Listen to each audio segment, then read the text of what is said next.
Dieu a permis qu'il ait une enfance normale, qu'il soit né comme toi et moi, sorti du ventre de Marie. Jésus a été bébé, au point d'être devenu enfant, il a commencé à faire ses premiers pas. Jésus a grandi d'une manière normale, comme toi et moi, sauf qu'il était Dieu.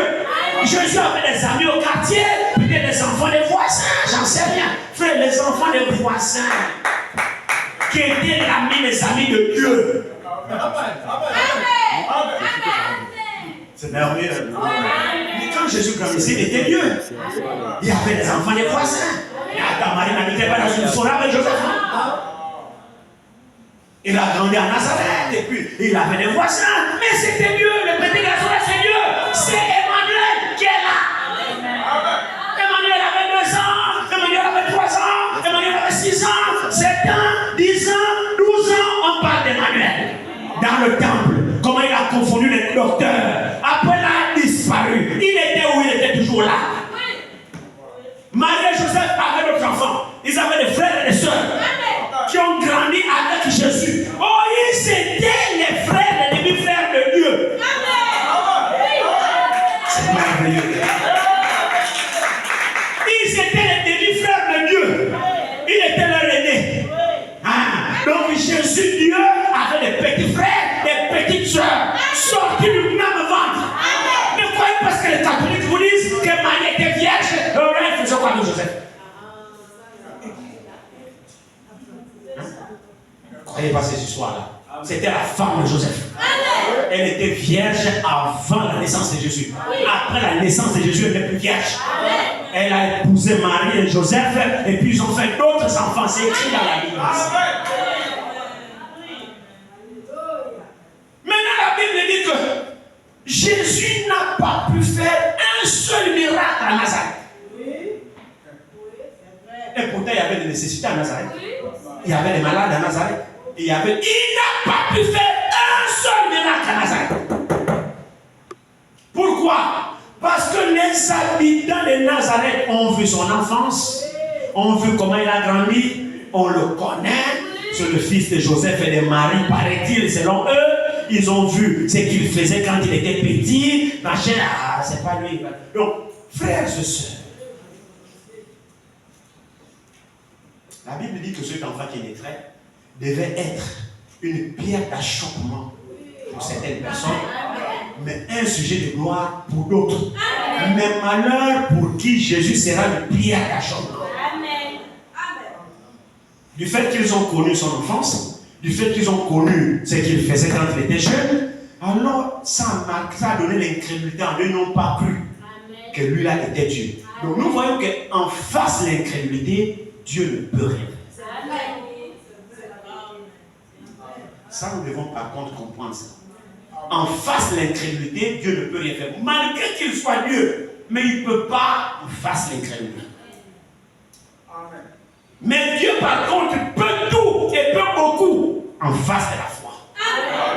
Quand il y a la foi, l'impossible devient possible. C'est à nous de pouvoir faire attention. De pouvoir faire très attention et de discerner l'action de Dieu. Et de discerner là où Dieu agit. Et de discerner là où le Saint-Esprit se manifeste. Et de prendre part. C'est absolument important. Alors ici, nous voyons que Paul, après sa conversion, s'est mis à prêcher. Alors, jusqu'à ce que les apôtres réunis ensemble, pendant qu'ils adoraient, une prophétie sort en disant: mettez-moi à part Paul et Barnabas pour l'œuvre à laquelle je les ai appelés. Amen. Amen. C'est Dieu qui prononce par prophétie que Paul et Barnabas devaient marcher ensemble pour l'œuvre à laquelle il les a appelés. Vous savez, lorsque j'ai médité ces choses, nous avons vraiment beaucoup de choses à prendre là-bas aussi. À certains moments, nous pensons même connaître Dieu, frère. Nous ne le connaissons pas. Ce que Paul dit que nous connaissons en partie, c'est la vérité. Amen. 1 Corinthiens 13 dit: nous connaissons en partie, c'est la vérité. Amen. Personne n'a la prétention de dire qu'il connaît tout Dieu, il ment. Nous connaissons en partie. Et en plus, dans la souveraineté de Dieu, dans sa grandeur, Dieu fait ce qu'il veut. En fait, Dieu nous révèle le peu qu'il veut nous révéler. Amen. Mais il ne nous révèle pas tout. Amen. C'est pourquoi avec Dieu, il nous faut de l'humilité. Nous attendons toujours en eux à toutes choses. Alors Dieu va mettre à part Paul et Barnabas pour l'œuvre à laquelle ils ont appelé. Donc nous voyons que Paul et Barnabas ne sont pas mis ensemble eux-mêmes. C'est par prophétie. C'est vrai, non? Alors ils ont commencé à travailler. Alors ici, ils arrivent en Josh. Ils ont prêché en Josh, prêché. Ils ont fait beaucoup de convertis. Beaucoup de disciples. Après, il y a une partie des frères, de juifs, qui croyaient à la circoncision de Moïse.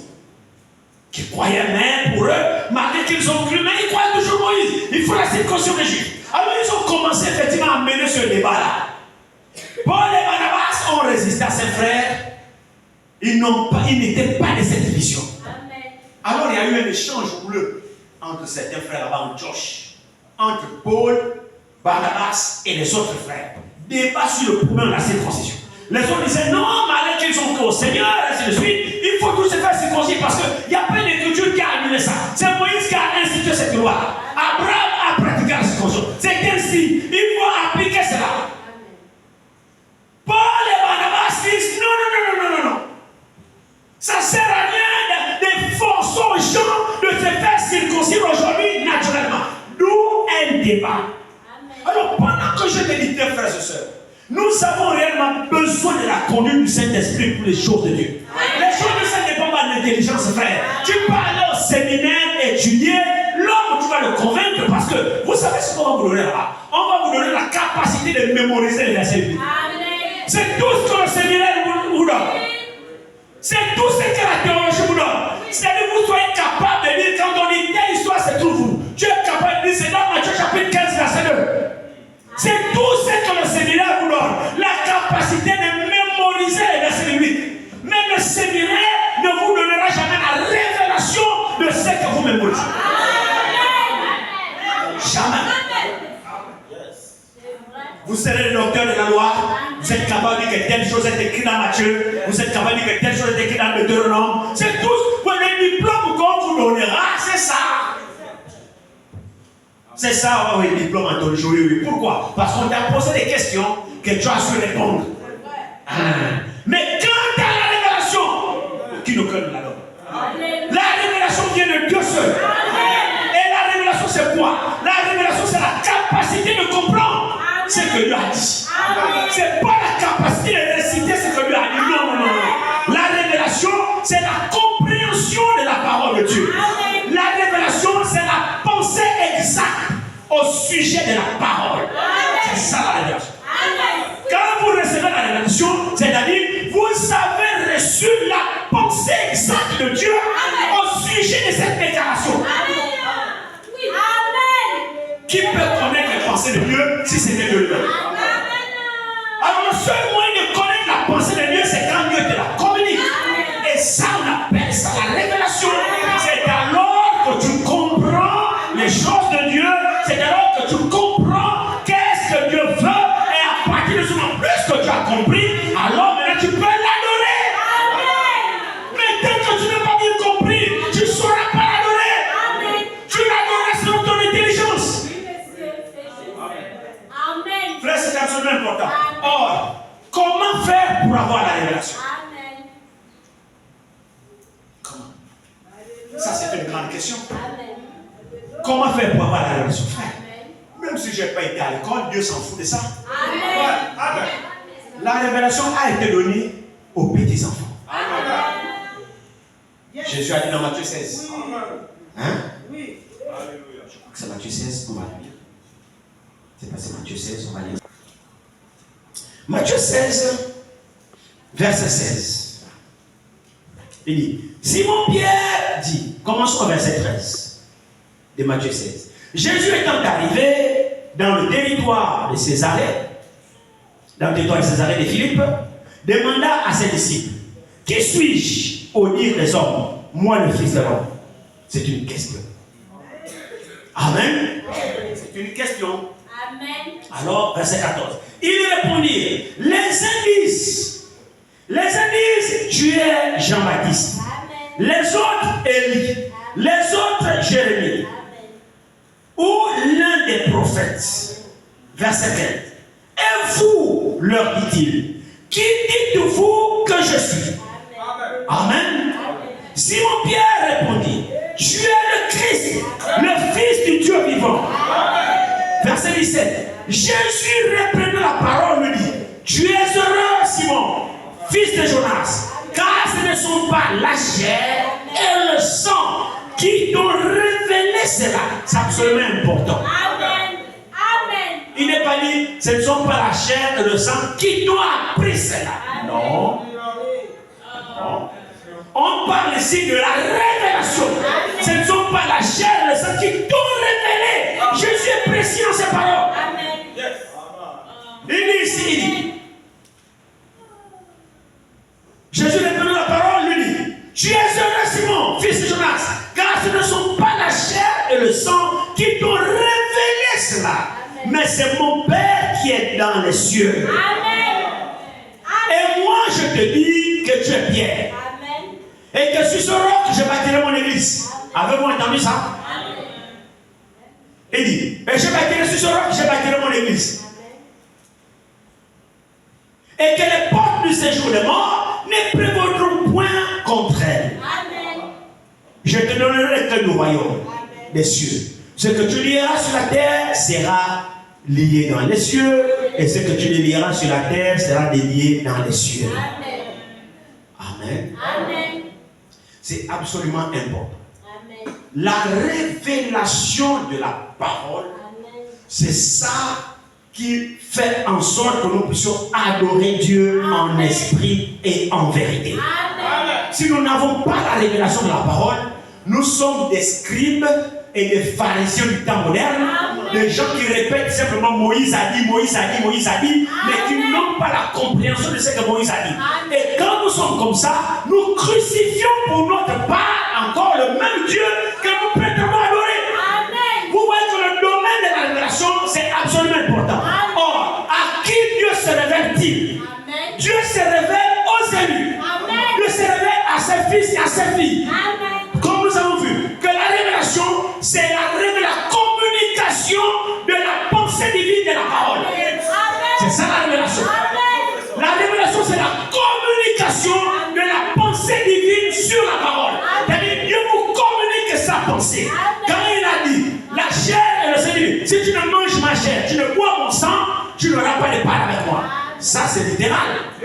Maintenant, vous devez comprendre la révélation de ça. Alors, beaucoup étaient sortis parce qu'ils n'ont pas compris cette parole. Ils ont dit que Jésus les appelait à manger littéralement sa chair. Parce qu'il va même dans ce passage, il dit, mon corps est vraiment la chair, ma chair est vraiment la nourriture, et mon sein est vraiment le breuvage. Là-dedans, il n'y a pas de philosophie. Jésus a dit que sa chair est vraiment la nourriture. Il a dit chair dans son corps. Maintenant, si vous comprenez ça littéralement, vous butez. Tu peux soutenir par la Bible. Comme il a dit, mon sang, il faut boire mon sang, frère. Là, il n'a pas de philosophie. Boire mon sang. C'est écrit boire mon sang. C'est écrit manger ma chair. Est-ce que c'est ce que Jésus a voulu dire? Oui, Jésus l'a dit. Mais comment toi tu comprends ça? Alors tu as besoin de la révélation. 70 qui n'ont pas compris ont quitté le bateau. Ils ont dit, oh non, pardon, c'est un cannibale. Ça c'est la sorcellerie. Parce que Moïse a dit, vous ne boirez jamais du sang humain. Mais comment lui, il est prophète, il nous dit de boire son sang et de manger ma chair, sa chair. 70 ont quitté son église.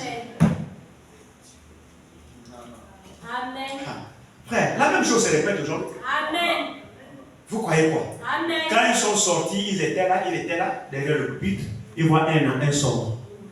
Vider l'église, l'autre prend un sort, l'autre prend un sort. 70, il est là, il les attend tous pour qu'ils sortent. Quand tous sont sortis, ils sont restés 12. Amen. Et là, il va leur dire, oh, écoutez les gars, ne sortez pas s'il vous plaît. L'église est vide. On doit faire le plein, il faut évangéliser, vous savez, il faut remplir l'église. Il a fait ça. Le peu qui est resté dit, et vous là? C'est quoi là? Vous le battez? C'est curieux, hein? C'est curieux. Dieu qui veut sauver chasse. Amen.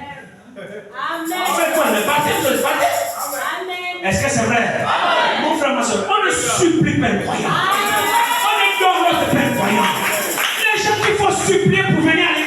savent pas ce qu'ils font.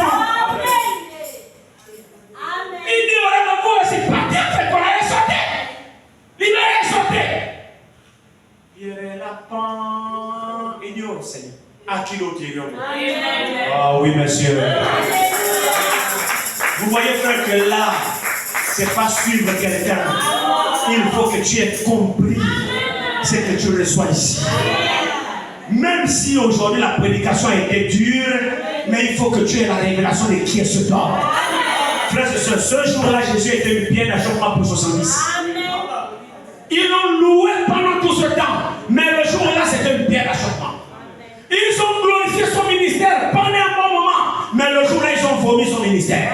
Ils ont témoigné de lui pendant un moment. Oh non, ils ont certainement invité les gens. Non, notre pasteur prêche bien. Viens à l'église avec nous. Ils ont certainement invité beaucoup de voisins. Mais ce jour-là, ils étaient les premiers à quitter le bateau. Non, on pensait qu'il prêchait bien, mais là, aujourd'hui, là, non. Non, là, il est fou. Toi-même, non, c'est pas moi. Moïse a dit quoi? Vous ne boirez jamais du sang. Là, c'est pas moi. Là, il a dit, vous savez vous-même, vous avez entendu, non? Oui, il a dit ça, frère, c'est la vérité, il a dit ça. Mais c'est vrai, il a dit ça. Mais le problème, c'est comment vous avez compris ça? C'est ça le problème? Amen. C'est ce que Frère Branham me disait. Il dit, ne me prenez pas pour ce que je dis, mais prenez-moi pour ce que je vous dis. Amen. Parce qu'à certains moments, on ne dit pas toujours la chose de la manière dont on voulait le dire. Amen. Mais qu'est-ce que je voulais dire? Essayez de comprendre ça. Amen. Même si le mot ne sort pas bien. Combien savent que le prophète a dit ça? Yes. Oui. Tout le côté de la personne est là. Vous n'avez jamais vu la citation là? Tout le côté de la personne. Combien savent que le prophète a dit ça? Bon, en tout cas, moi, je ne me souviens pas ici de vous avoir découragé de lire les citations. Alléluia. Je ne vous ai jamais découragé de lire le prophète. Si vous ne lisez pas, c'est vous-même. Amen. Lisez. Amen. Lisez. Prends une brochure, lis.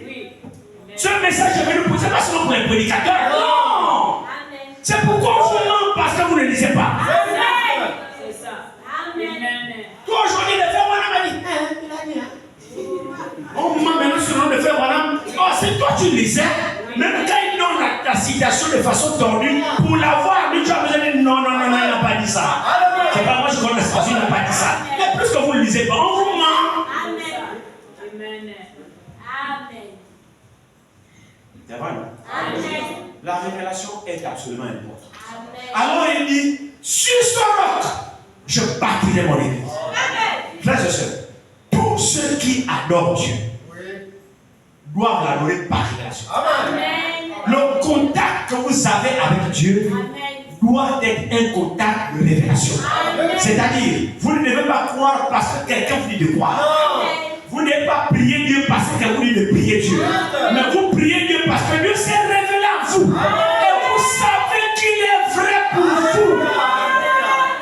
C'est ce qu'on appelle révélation. Un contact personnel. C'est-à-dire, Jésus n'est pas seulement mon Dieu à moi. Il doit être aussi ton Dieu à toi. Jésus ne travaille pas seulement avec moi. Tu ne seras pas sauvé sur la base de mon témoignage. Moi, je ne serai pas sauvé sur la base du témoignage de Frère Branham ou sur la base du témoignage de Frère Franck. Non. Dieu est le Dieu de Franck, mais le Dieu de Franck est mon Dieu. Alléluia. Le Dieu de Branham est le Dieu de Franck. Franck n'est pas sauvé sur la base des expériences de Branham. Le même Dieu de Branham a rencontré Franck. Alors Franck a son témoignage avec ce même Dieu. Alors ce même Dieu doit pouvoir être aussi ton Dieu. Beaucoup parlent depuis qu'on a cru. On n'a même jamais expérimenté une action surnaturelle. Mais sur quoi tu te tiens? Amen. C'est juste. Vous devez rencontrer Dieu, frère et sœur. Et c'est sur ça que tu te fonds. Quand le diable viendra, le pasteur ne sera pas là avec moi. Sur quoi tu te tiens pour repousser le diable? Amen. Tu pourras dire, ce jour-là, Seigneur, tu m'as. Alléluia. C'est la vérité, frère. Ce jour-là, tu m'as rencontré. Je sais que c'est toi qui m'as appelé. Je sais que tu es vivant. Et comme c'est lui, il va agir. La révélation, c'est le socle sur lequel chaque croyant tient. C'est pourquoi il dit sur ce roc. Le roc, c'est un rocher solide. Vous bougez le roc et là, il tient. C'est ça la révélation. Si vous n'avez pas ça. Or, la révélation vient de Dieu. Et lorsque ce Dieu se révèle, je disais à un frère dans la semaine, un pasteur qui m'a appelé. Nous étions en train de parler. Je lui ai dit, frère, très franchement, moi je suis fatigué de vos histoires. Je suis fatigué de vos histoires. C'est pourquoi vous allez remarquer, bon, moi je ne sais pas de faire le malin. Je n'ai même pas besoin de faire le malin. Le problème c'est que chacun de nous, comme a dit Jean-Baptiste, qu'un homme ne peut recevoir que ce qui lui a été donné.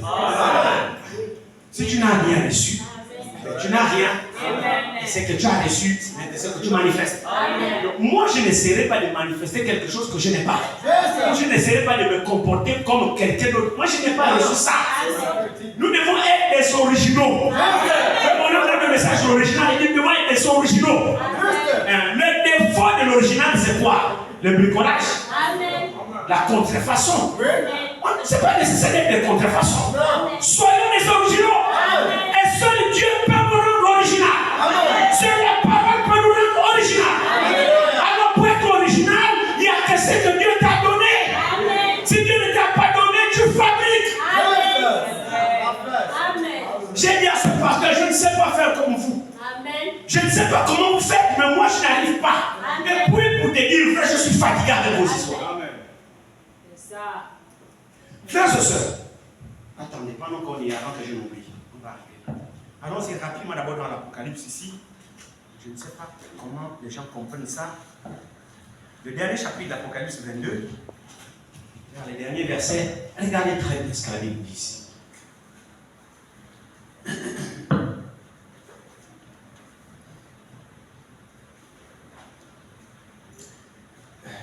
Le verset 17 d'Apocalypse 22 dit ceci. Et l'esprit et l'épouse disent viens. Et que celui qui entend dise viens. Et que celui qui a soif vienne. Que celui qui veut prendre de l'eau de la vie gratuitement. Je déclare à quiconque entend les paroles de la prophétie de ce livre. Alléluia.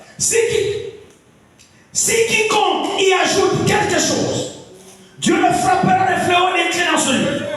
Et si quelqu'un retranche quelque chose, des paroles du livre de cette prophétie, Dieu retranchera sa part de l'arbre de la vie et de la ville sainte décrite dans ce livre. C'est lui qui atteste ces choses et dit, oui, je viens bientôt. Amen. Écoutez le verset. Votre attention. C'est lui qui atteste ces choses. C'est qui? C'est Jésus-Christ. On est bien d'accord? C'est lui qui atteste ces choses, c'est pas un prophète. C'est Jésus-Christ. Maintenant, observez très bien. Observez très bien. C'est lui qui atteste ces choses dit, oui, je viens de bien. C'est une affirmation. Maintenant, remarquez, ça suit. La dernière partie. Amen. Viens Seigneur Jésus. Amen. Là c'est qui?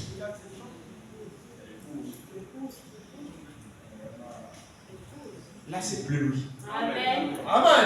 Là c'est l'épouse. S'il vous plaît, frères, c'est des choses importantes que nous devons comprendre. Amen. C'est lui qui atteste ces choses. D'abord ici, le verset 17, nous fait remarquer d'abord ici, en disant, il dit, et l'esprit, et l'épouse. Hein? Est-ce que c'est bien ça? Et l'esprit et l'épouse disent viens.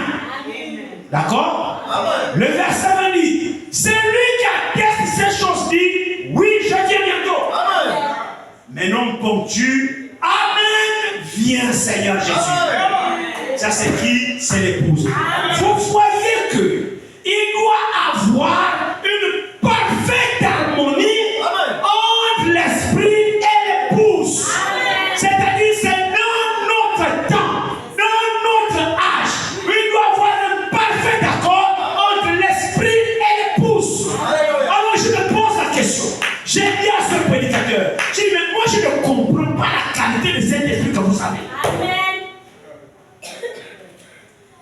soeurs, l'heure est grave, mais l'heure est également aussi précieuse. Gloire à Dieu parce que le Saint-Esprit crie à son peuple.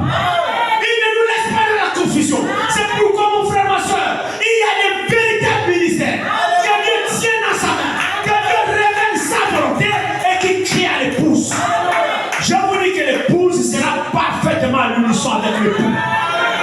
L'esprit et l'épouse doivent parler le même langage.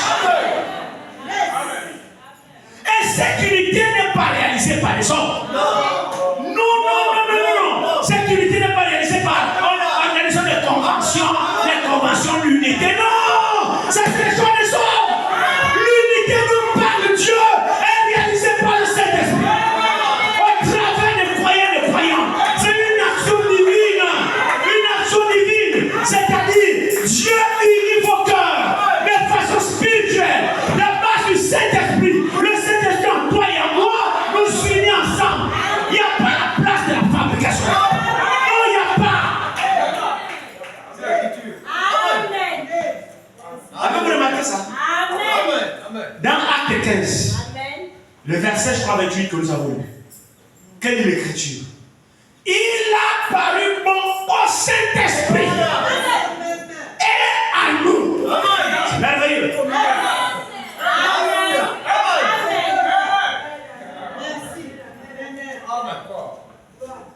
Regardez ici. Tu es bon. Qu'est-ce qui commence? C'est l'Esprit toujours. Il n'est pas dit, il a paru bon à nous et au Saint-Esprit.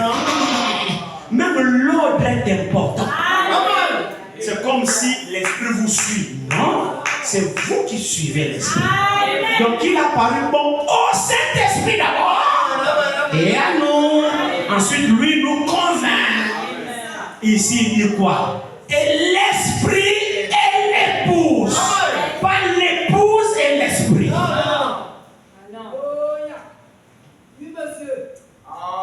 Nous devons être conduits par l'Esprit.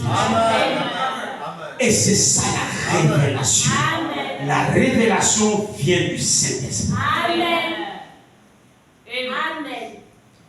Il nous faut un parfait abandon total. Frères et sœurs, Dieu parle.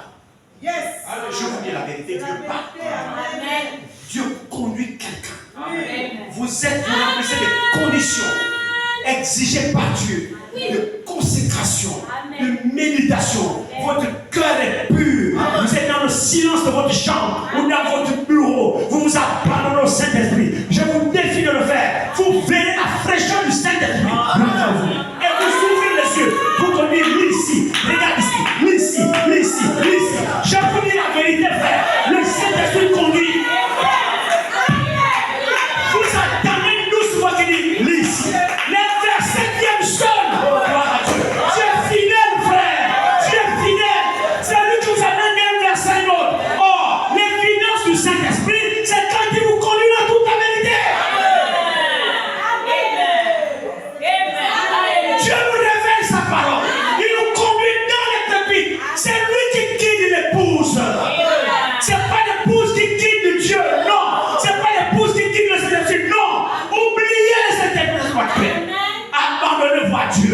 Dieu vous conduira toujours dans la vérité. Ce n'est pas une question de concertation. Je n'ai pas besoin de m'attendre avec un frère. Non. Le frère a seulement besoin de s'abandonner à le même Dieu. Moi, j'ai seulement besoin de m'abandonner à le même Dieu. Si c'est le même Dieu que nous utilise, frère, le même Dieu nous unira. Laissez les choses qui sont là. Oubliez les choses des hommes. Oubliez les arrangements des hommes. Non. On n'arrange rien. Ici, c'est Dieu lui-même qui arrange. Dieu lui-même met en place. Il met en place. Il conduit. C'est son œuvre. Moi, laisse-toi seulement conduire. Ne calcule rien. Ne prépare rien. Ne formate rien. Laisse Dieu te conduire. Purifie ton cœur. N'aie pas de projets. N'aie pas de pensées. Parce que vos pensées ne sont pas ces pensées. Quand tu as des pensées, je pense que Dieu fera, frère. Tu es aussi éloigné de Dieu que le soleil n'est de la terre. Je vous le dis. Mais quand vous êtes pur dans votre cœur, vous vous abandonnez vraiment dans les mains du Saint-Esprit. Vous verrez vous-même, frère, vous serez stupéfait de constater stabilité, l'harmonie qui règne dans la conduite du Saint-Esprit. Le problème, c'est nous les hommes. Le problème vient de nous les hommes. Le jour que l'homme comprendra qu'il doit s'effacer du chemin de Dieu, le jour que l'homme comprendra que je n'ai que mes propres calculs, le jour que l'homme comprendra que je n'ai rien à prévoir, tu dis Seigneur, me voici. Amen. Et quand tu dis me voici, c'est vraiment ton cœur qui dit ça. Ce n'est pas me voici de bouche, mais tu as un petit plan derrière. Oubliez vos plans. Dieu a son plan. Laissez Dieu vous introduire dans son plan. Vos plans, jetez ça à la poubelle. Parce que vos plans ne sont pas les plans de Dieu. Qui le croit? Nous sommes au temps de la fin où le Saint-Esprit est en train de finaliser son travail. Laissez-moi vous l'apprendre. Les véritables fils de Dieu verront une véritable attraction. Unir leur cœur les uns les autres. L'histoire là, vous ne forcez pas ça. Les véritables filles de Dieu verront une attraction qui unit leur cœur à leur soeur. Les véritables enfants de Dieu verront l'amour de Dieu qui grandit dans leur cœur. Frère, il ne faut que constater. Dieu lui-même est en train de finaliser ça. Toutes les histoires là vont disparaître de votre cœur. Vont disparaître. Vous constatez simplement que vous êtes pur dans votre cœur. Vous constatez simplement que l'amour qui est là dans votre cœur, c'est vraiment un amour qui dépasse votre entendement. C'est la vérité, frère. C'est les choses que vous devez expérimenter. Et ça fait en sorte que vous êtes pur dans votre cœur. Quand vous bénissez, frère, vous le bénissez. Et quand vous priez, vous verrez les résultats de votre prière. C'est la vérité. Quand vous priez comme ça, Dieu agira. Parce que ce n'est pas votre tête qui prie, mais c'est votre cœur qui prie. Et votre cœur a été saisi de l'amour de Dieu. Vous vous souvenez des gens qui ont amené leurs malades, leurs parents? Oui. Nous avons vu ici que c'est l'amour qui crée la foi. Ils ont tellement aimé leurs parents qu'ils arrivent à l'église, il n'y a pas de moyen d'entrer. Ils regardent tout autour, pas moyen d'entrer. Mais il faut que notre parent être guéri. Mais il n'y a que l'homme qui est dedans là. Frère, pas d'entrer nulle part, pas d'entrer nulle part. Leurs parents, ils ont dû aimer leurs parents. Ils l'ont tellement aimé qu'ils ont tout fait pour qu'il soit guéri. Vous voyez que ce malade là en ce moment, il était immobile. Il ne savait plus rien faire. C'est absolument important, c'est absolument important. Regardez ici.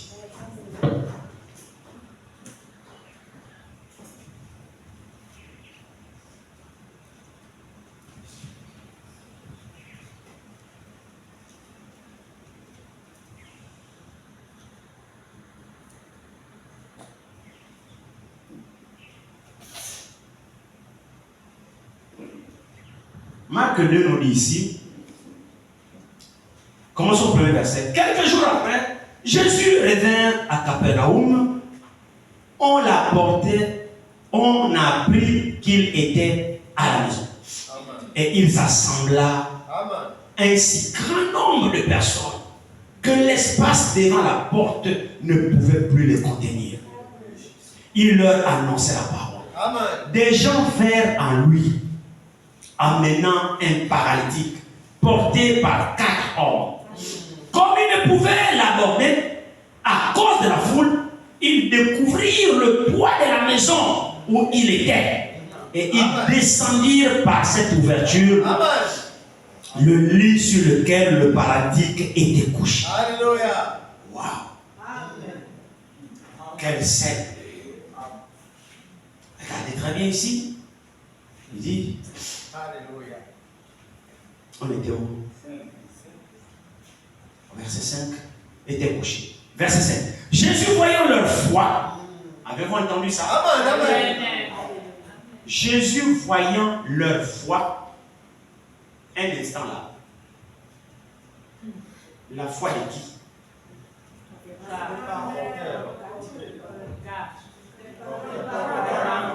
C'était la foi du malade? Non. Non. Ici, il n'est pas parlé de la foi du malade. Non. Il est parlé de la foi des porteurs du malade. Ce sont ceux qui ont percé la maison de Dieu. Ils ont arraché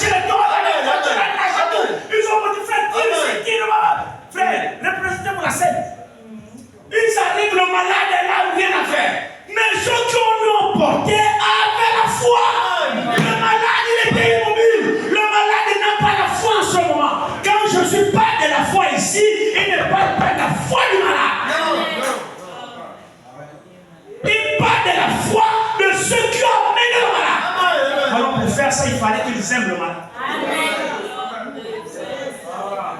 Pas semblant de l'aimer. Il fallait que ces 4 hommes-là aient aimé ce malade. Au point de faire de tels sacrifices. C'était quoi? La foi dans Jésus a amené les 4 hommes par amour pour leurs parents. À côté de qui t'a réparé les gars plus tard. Mais notre homme doit notre parent être guéri. Ils sont montés. Mais qu'est-ce qu'il y a envoyé dans son frère? Ils s'en foutaient de la foule. Vous parlez de la foi. Notre frère, le frère va me critiquer. Quelle foi? La vraie foi ne regarde qu'à Dieu et Dieu seul. La vraie foi règle ses comptes avec Dieu. On s'en fout du voisin. Alléluia. Pensez-vous que les gens ne criaient pas sur eux? Amen! Frère, est-ce qu'ils ont même le temps? Mais vous là, c'est vous-même qui parlez. Eux, ils avaient un objectif, c'est que leurs parents doivent être guéris. Et le seul qui puisse le guérir, c'est cet homme qui est à l'intérieur. Puisqu'on n'a pas accès à lui, mais tous les moyens sont bons. Frère, monte, on perce la côte. On va déprendre les gars plus tard. Quelle inspiration! La foi déplace les montagnes. Alléluia. Il fallait être inspiré pour faire ça. Vous voyez que démon, frère, c'est la vérité. La foi n'a pas d'obstacle. La foi crée la solution. On démon cette situation pour faire répartir. Parce que la foule est nombreuse, mais on ne peut pas t'amener vraiment là-bas. On va passer par là, on ne peut pas. Retournons attendons l'autre jour. La foi dit qui? Passage au pont, on va créer. Tu vois comment? Prends l'échelle. Montons. Oh oui, monsieur. Tous les prêtres étaient déterminés. Ils sont montés vers sous la Saint-Jean Gaillard. Ils ont soulevé sur la tôle. Oui. Ils ont localisé. Il est où? Il est au fond. La tôle, là, non. Encore, c'est là. Oui, il est là. Oui. C'est là qu'il est. La tôle. Jésus regarde. Le ciel est ouvert. Et qu'est-ce qu'il voit? Un homme descendu par les cordes. Il descend là au milieu de la salle. C'est écrit comme ça ici. Ils l'ont descendu. Jésus en plein sermon. La salle remplie jusqu'à dehors. Et ils n'ont pas entendu. Il descend. Jésus. Les hommes.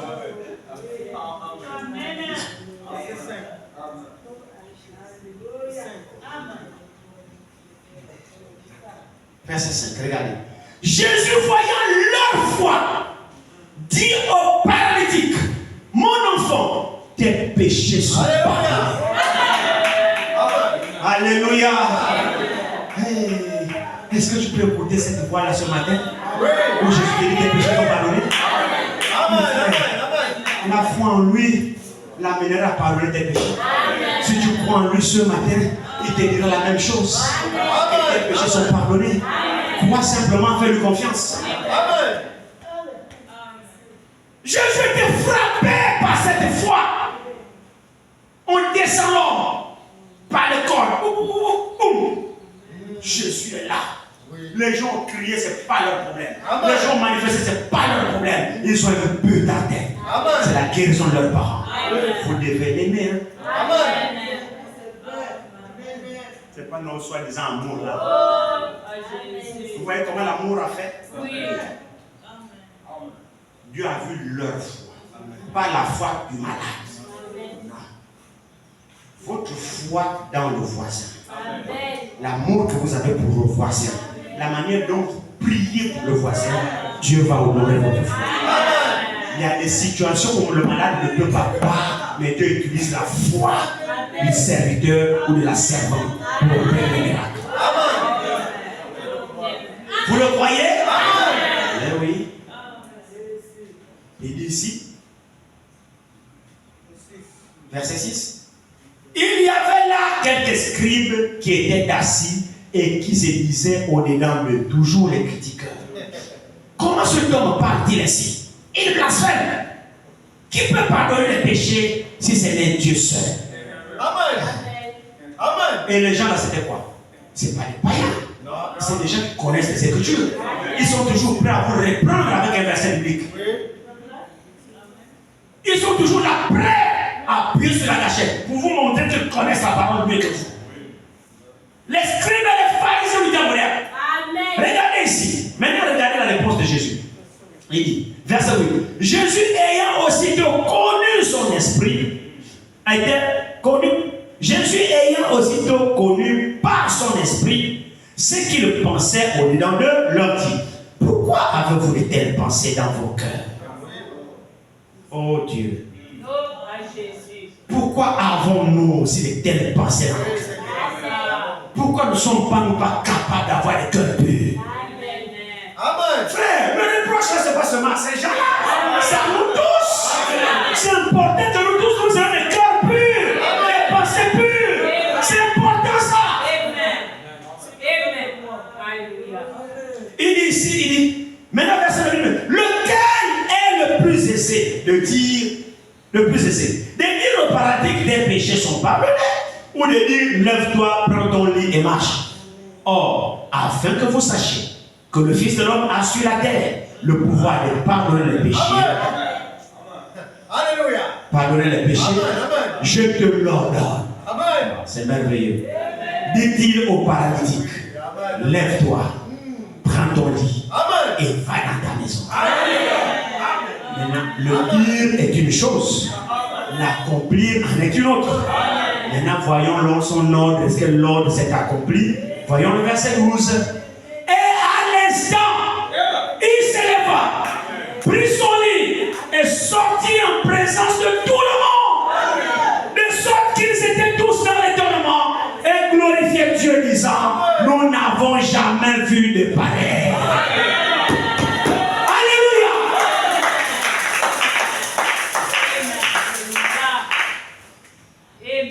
Amen. Amen. Amen. Afin que vous sachiez que le Fils de l'homme a sur la terre le pouvoir même de pardonner les péchés. Parce que tout le monde peut dire des péchés qui ne sont pas pardonnés. Est-ce que c'est vrai? Dieu seul le sait. Maintenant, pour que vous sachiez que j'ai le pouvoir de pardonner les péchés, qu'est-ce qu'il a pu dire? De dire des péchés sont pardonnés ou bien de dire paralytique. Nous savons tous ce qu'est paralytique. Afin que vous sachiez que je ne parle pas seulement, mais que j'ai la puissance. Mon ami qui est couché, lève-toi, prends ton lit, va chez toi. Comme je l'ai dit, le dire est une chose, maintenant faire en sorte que cela arrive en est une autre. Ça se met le ressort de l'homme, ça se met le ressort de Dieu. Comme dit le messager, il est réservé à l'homme de prononcer la parole, mais il est réservé à Dieu d'accomplir la parole prononcée par lui. Mais c'est ça. L'homme n'a pas la capacité d'accomplir la parole. L'homme n'a que la capacité de prononcer la parole. C'est lui qui accomplit la parole et qui la fait vivre, c'est Dieu. Alors quand la parole s'accomplit, croyez alors que c'est plus l'homme. Ça c'est Dieu seul qui peut le faire. Est-ce que ça aussi c'est vrai? C'est vrai. Il nous faut la foi. Amen. Alors l'unité que Dieu va accomplir au milieu de son peuple, ce n'est pas des fabrications faites par l'homme. C'est des choses qui sont conduites par Dieu. L'église de Dieu est conduite par le Saint-Esprit. Amen. Et c'est le Saint-Esprit qui unit nos cœurs. Alléluia. C'est lui qui réalisera cette unité. C'est le Saint-Esprit. Amen. La Bible dit, l'Esprit et l'épouse disent viens.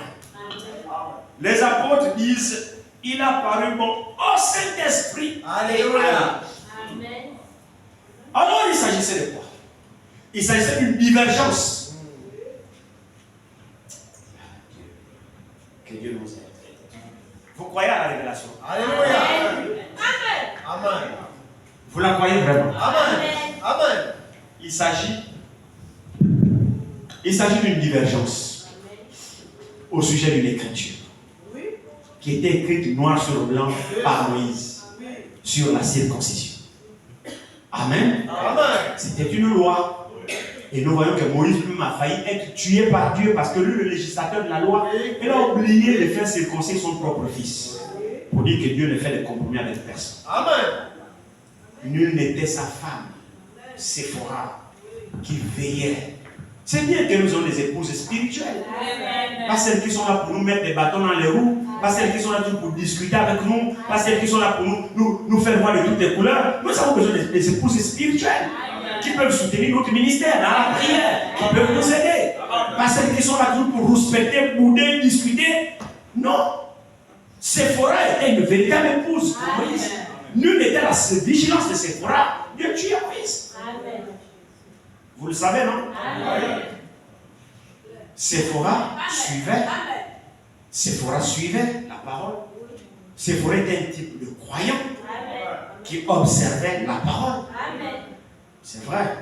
Au point lorsque Séphora a vu le pasteur dévier lui-même de son propre enseignement, Séphora l'a aidé. Hein? Séphora l'a aidé. La femme sur le type de l'église. C'est vrai, non? Nous ne sommes pas là de super, je sais tout. Je ne vous ai jamais dit ici que je savais tout. Je ne vous ai jamais dit ici que j'étais le super connaisseur. Je ne vous ai jamais dit ici que j'étais le parfait. Non. Vous avez le droit, si vous m'aimez, de venir vers moi. Si vous me voyez m'écarter de la parole de Dieu, venez vers moi. Je monterai ici et je corrigerai la chose. Cela ne me diminue pas.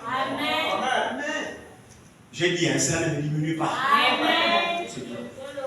Simplement parce que je suis humain. Nous voyons que Séphora a sauvé son mari. Alors il y avait une discussion là, ici, avec les frères. C'était des frères, ce n'était pas des païens. C'était des frères. Au sujet de l'écriture. Ce débat était tellement bleu que Paul et Barnabas ne voyaient pas les choses comme ça. Ils ne voyaient pas les choses comme ça. Les autres voyaient les choses comme ça. Eux, ils ne voyaient pas comme ça. Alors il y a eu un débat. Ils ont dit, bon, nous ne sommes pas seuls dans cette histoire. Montons à Jérusalem, où il y a eu la première église, où il y a eu les premiers apôtres, où il y a eu les premiers qui ont l'expérience avec Dieu, où il y a eu les anciens, les apôtres, les témoins fidèles. Ils vont nous aider dans ce débat.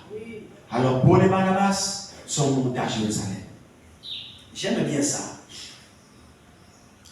Revenons rapidement là-dessus.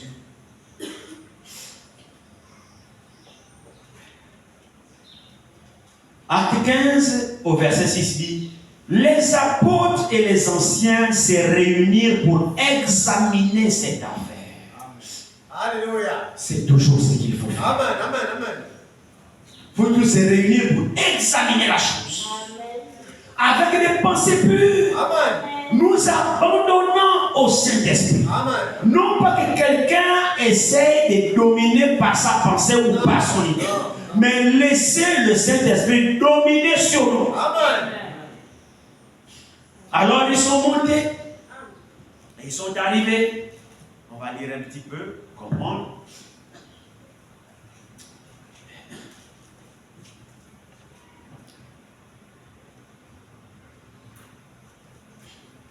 Verset 12, commençons à partir du verset 12 pour aller un peu vite.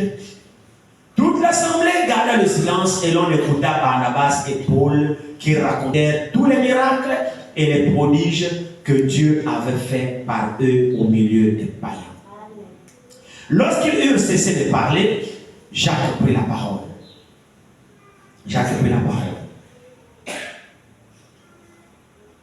Et dit, hommes frères, écoutez-moi.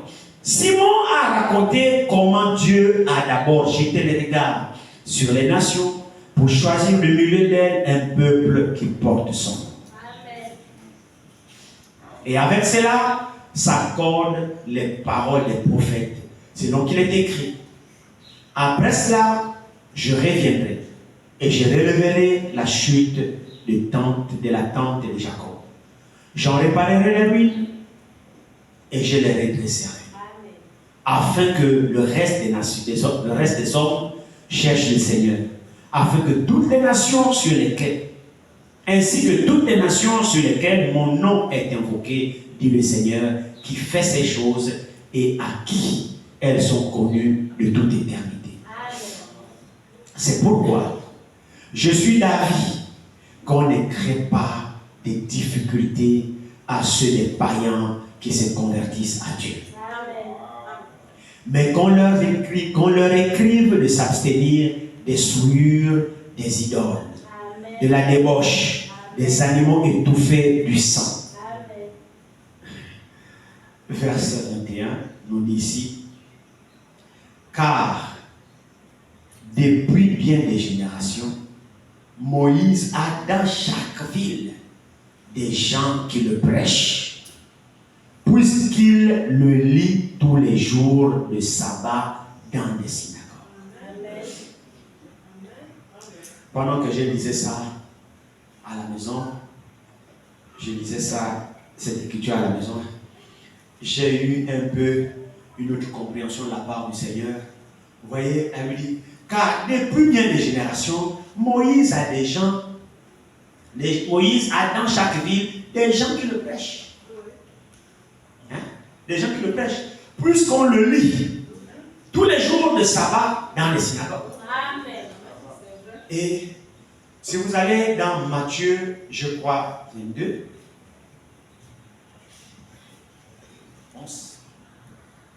Matthieu 23, verset 2 à verset 3, la Bible nous dit, alors Jésus parlant à la foule et à ses disciples dit, 2 points. Les scribes et les pharisiens sont assis dans la chair de Moïse. Amen. Amen. Et ici, Jacques dit, car depuis bien des générations, Moïse a dans chaque ville des gens qui le prêchent. Amen. Quels sont les gens qui prêchaient Moïse? Des scribes et des pharisiens. Amen. Vous partez d'une part, quelque part. Moïse a dit, chaque église, Moïse a dit, vous allez là-bas, Moïse a dit, combien aujourd'hui Branham a dans chaque assemblée les gens qui le prêchent? Combien les citations sont lues derrière la chair aujourd'hui dimanche dans les églises? Je suis tenté de dire que Branham aussi dans chaque église, on parle de lui. Combien parle de Jésus? Combien parle du Saint-Esprit? Combien cherche la conduite du Saint-Esprit? Combien cherche la conviction du Saint-Esprit? Branham a dans chaque assemblée les gens qui le prêchent. Branham dans chaque assemblée les gens qui le lisent. Derrière la chair, c'est des citations. Branham a dit, Branham a dit, Branham a dit. Branham dans chaque ville, chaque pays, chaque assemblée a des gens qui le prêchent. Mais nous, ici, on ne prêche pas Branham. Alléluia. Nous voulons prêcher Jésus. Nous prêchons le Saint-Esprit. Parce que c'est lui qui unit nos cœurs. C'est lui qui nous conduit dans toute la vérité. Ce n'est pas Branham. Oh, que ces choses-là soient claires. Ce n'est pas Branham qui nous conduit dans toute la révélation. Écoutez, je veux que les choses soient claires. Savez-vous que ce n'est pas Branham qui a révélé les 7 sceaux? Amen. L'église le sait. Ce n'est pas Branham. J'ai dit c'est pas Branham. Branham nous a révélé, c'est pas Branham.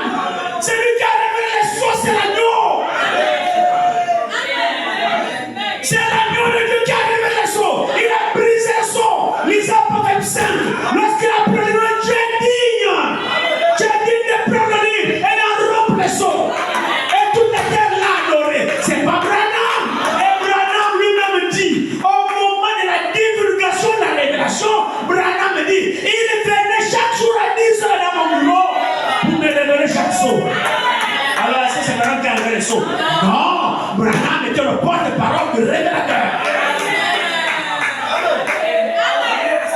On attribue à Branham la gloire qui ne lui revient pas. Branham n'a pas révélé les sauts. C'est l'agneau qui a révélé les sauts. C'est l'agneau qui a brisé les sauts. C'est l'agneau qui a ouvert les sauts. Branham n'a fait que dire ce que l'agneau a révélé. C'est ça la vérité, frère. Et Branham a dit, ils sont assis dans la chair de Moïse. Ils sont assis dans la chair de Branham. Les mêmes esprits sont vivants aujourd'hui. Et ce n'est pas étonnant qu'il y ait la confusion parmi eux. Frère, comment arriverez-vous à l'unité d'esprit quand chacun brandit Branham contre Branham? Amen. Une véritable confusion qui ne dit pas ça. Quelle citation contredit l'autre citation? Mais pour la simple raison que c'est un nom. Amen. C'est un nom. Les frères refusent. Non, frère, il faut quand même que nous voix s'élève. On ne va pas accepter ça. Amen. Nous ne l'accepterons pas. Amen. C'est pourquoi j'ai dit à ce frère, j'ai dit frère, vous et moi on n'est pas pareil. Amen. On ne le sera jamais. Amen. Oh mais frère, le prophète est venu. J'ai dit oui, le prophète est venu. Pour faire quoi? Le bouquin dans lequel vous êtes là. Vraiment.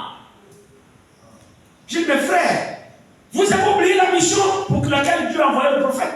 Le prophète est venu nous ouvrir la Bible. Amen. Pour que nous puissions prêcher la Bible. Amen. La Bible ouverte. Amen. Vous avez pris la Bible, vous avez mis de côté. Aujourd'hui, c'est Branham qui a la chair. Dieu a mal compris. Branham ne sera jamais derrière la chair. Ramenez Jésus derrière la chair.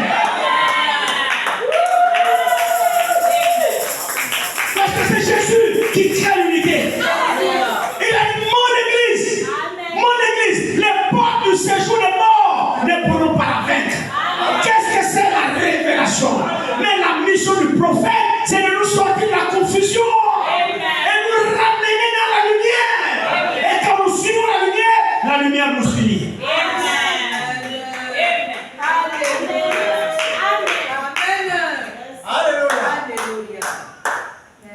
Nous ne sommes pas confus. Amen. Amen. Gloire à Dieu. Nous avons la lumière. Gloire à Dieu. Le Saint-Esprit au milieu de nous. Parce qu'il a été dit, il n'a pas été dit que quand le prophète viendra, il nous condamne dans toute la vérité. Non. Il est dit dans la Bible, quand le Saint-Esprit viendra, il nous conduira dans toute la vérité. Il n'est pas dit que c'est le prophète qui convainc. Le prophète ne convainc pas du péché, du jugement et de justice. Le prophète ne conduit pas dans toute la vérité. N'ayez pas peur. C'est pas écrit comme ça. La Bible dit que quand le Saint-Esprit viendra, il convaincra le monde du péché, de jugement et de justice. Et il vous conduira dans toute la vérité. Gloire à Dieu, le prophète que nous avons reçu a été conduit par le Saint-Esprit. Maintenant, je vais vous dire quelque chose. Parce qu'il faut que les gens, le peuple, soient enseignés correctement. Branham est venu nous conduire dans la parole. La parole révélée. Mais s'il vous plaît, elle a été révélée au prophète. Votre attention, s'il vous plaît. La parole, cette Bible-là ici que vous voyez, a été révélée à Frère Branham. Et Branham nous a prêché la Bible révélée. Alléluia. Maintenant, écoutez-moi très bien. La révélation qui a été donnée au prophète. Le prophète est venu nous prêcher la Bible révélée. C'est pas parce que Branham a prêché la Bible révélée que vous avez la même révélation. Je suis désolé. Il faut que celui qui a révélé la Bible à Branham, le même vienne en vous pour révéler ce que Branham a prêché. Alors ça fera que nous tous, nous sommes logés à la même enseigne. Ça va éviter les démotismes. Ça va éviter les Branham a dit. Ça fera en sorte que la même révélation qui a été accordée à Branham, la même révélation doit être sur les pouces. Ce que je vous dis au nom du Seigneur. Et c'est ça l'église de Dieu. Vous ne serez pas sauvés parce que Branham a dit non. Il faut que le même Dieu qui a rencontré Branham et lui a révélé la parole, le même Saint-Esprit, doit te convaincre et te révéler la même parole. Alors tu ne croiras pas parce que Branham a dit, mais tu croiras parce que le même Dieu t'a convaincu. C'est ça la révélation. Et c'est là où je suis dit, mon église à moi sera bâtie sur le roc. Oh, c'est quoi le roc? C'est la révélation. C'est pas l'église, c'est toi, c'est moi. Et chacun de nous ici doit recevoir la même révélation. Sortez de Branham a dit, sortez de Moïse a dit, reprenez la parole. Quand le Saint-Esprit illumine son cœur.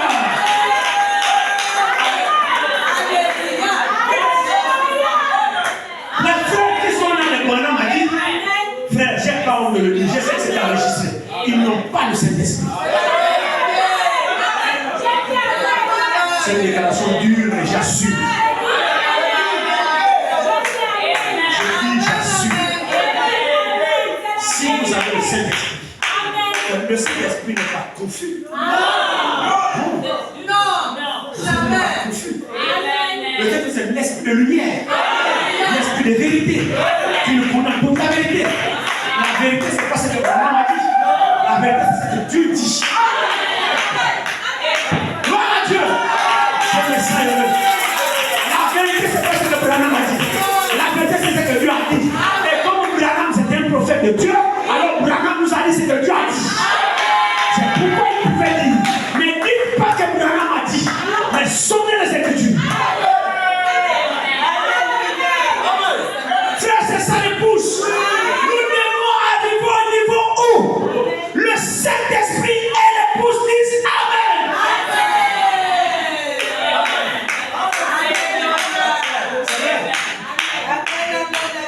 Si vous n'avez pas cette expérience, vous êtes loin de Dieu. Si Dieu ne vous conduit pas de cette manière, vous êtes loin de Dieu. Vous êtes influençable partout. Et si quelqu'un dit, non, mais c'est le frère qui a dit, il a dit que Dieu l'a rencontré. Amen. Ça ne veut rien dire. Amen. Frères et sœurs, Amen. ayons l'expérience. Amen. Laissons le Saint-Esprit nous toucher. Amen. Laissons le Saint-Esprit travailler avec nous. Amen. Je vous dis que le Saint-Esprit est réel. Amen. Frères et sœurs, il est réel. Il parle. Il nous conduit. Pour tester le Saint-Esprit, n'hésitez jamais de soumettre les révélations que vous recevez par la parole. N'hésitez jamais. Même si vous sentez que cette révélation est vraiment parfaite, calme-toi. Descends du cheval. Va à la Bible. Amen. Si c'est le Saint-Esprit, ce qu'il t'a dit s'ajustera. Si ça n'ajuste pas, oublie ça. Même si ça ne convainc pas, oublie ça. C'est que source d'inspiration que tu as devient par l'Église. Tu ne contredis pas sa propre parole. Oh. Si on n'est pas arrivé à cette évidence-là, frère, nous sommes loin. Mais l'église de Dieu avance. L'épouse de Dieu avance. Jésus a une épouse. Je vous dis, frère, qu'il ne serait pas des arrangements entre frères et frères pour qu'on s'accorde. Non. Ils n'ont rien à voir dans cette histoire. C'est vrai. C'est Dieu qui arrange. Moi, mon seul problème, c'est de croire à la parole. Ce qui est merveilleux ici, c'est que les apôtres, l'intervention de la Convention de Jérusalem m'a vraiment beaucoup touché. Souvent, convention aujourd'hui, c'est devenu un mot à la mode. Quand nous regardons la Bible, la première convention, c'était pour clarifier un sujet doctrinal. Et les conventions n'ont pas commencé avec nous. C'est écrit ici. C'était sur la circoncision. Paul butait sur le champ missionnaire. Avec Barnabas, butait sur le champ missionnaire. Ah, frère, montons. Ils sont montés, trouver les anciens, les apôtres et l'église. Ils ont exposé la situation à l'église. Amen. Alors, ils se sont assis. Il n'y a pas de dictateur. Non. Alléluia. Il n'y a pas de chef. Il n'y a pas de commandant. Ils se sont dit, non, frère, c'est merveilleux. Vous savez, l'harmonie que crée le Saint-Esprit, c'est au-delà de la pensée. Je me demande où se trouve cette harmonie aujourd'hui parmi les frères. Parce que nous tous aujourd'hui, nous réclamons du Saint-Esprit. Il n'y a personne qui va vous dire qu'il n'a pas le Saint-Esprit aujourd'hui. Mais quand je vois la confusion qu'il y a avec le Saint-Esprit aujourd'hui, c'est sans pareil. Alors vous vous dites, il y a quelque chose qui ne va pas quelque part. Parce que le Saint-Esprit n'est pas l'auteur de la confusion. Non, jamais. Ne faisons pas mentir Dieu. Ils se sont tous assis. Ils ont examiné cette histoire, tous ensemble, avec un bon esprit. le Saint-Esprit a permis ça. Pour montrer comment les choses scripturaires doivent être traitées. Amen. Vous devrez vous soumettre à la conduite du Saint-Esprit. Amen. Que la pensée des personnes puisse prévaloir. Amen. Vous devrez reconnaître votre suffisance et à l'intérieur, vous devez être pur. Oui. Et le Seigneur conduit. Amen. C'est alors qu'il l'inspirera. Oui. Vous voyez, quand ils ont exposé cette histoire devant l'Église, les apôtres et les anciens, l'Église est restée silencieuse pour les Barnabas exposer la difficulté qu'ils avaient. Pour laver le Saint-Esprit, Amen. Barnabas en avait, Amen. avait-il des ministères confirmés par Dieu? C'est Dieu qui les avait appelés. Amen. Vous le croyez, non? Amen. Très bien. Malgré qu'ils avaient leur appel au ministère, ils reconnaissaient les anciens. Amen. Ils pouvaient là-bas en Antioche gérer la situation. Moi, j'ai été appelé au ministère. D'abord, frère Barnabas, ce n'est pas prophétie. Que Dieu nous a dit, on doit être amenés ensemble, on doit travailler ensemble. Savez-vous que les deux qui ont été appelés par prophétie se sont séparés? Juste. Mais c'est la Bible. Mais c'est la Bible. Dieu ne le comprend pas. Dieu ne le comprend pas. Soyons petits. Laissons Dieu le conduire. Dieu les appelle par prophétie. Mettez-moi à part Paul et Barnabas pour l'œuvre à laquelle je les appelle. Les anciens les ont recommandés. Ils sont partis en champ de mission. Arrivé à un niveau. Qui a perdu le Saint-Esprit entre les deux? Comment sont-ils séparés? C'était pour une raison doctrinale? Non. Attendez, laissez-moi vous dire. Acte 13.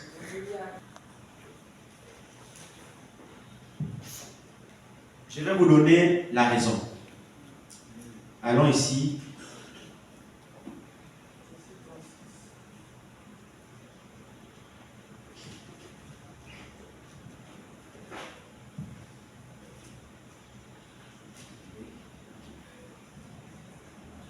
Ici, on va aller à l'origine. Prenons Acte 13. Il faudrait que je vous montre l'origine, où ça a commencé. Prenons Acte 13, verset 13. Acte 13, verset 13. Paul et ses compagnons s'étant embarqués à Paphos,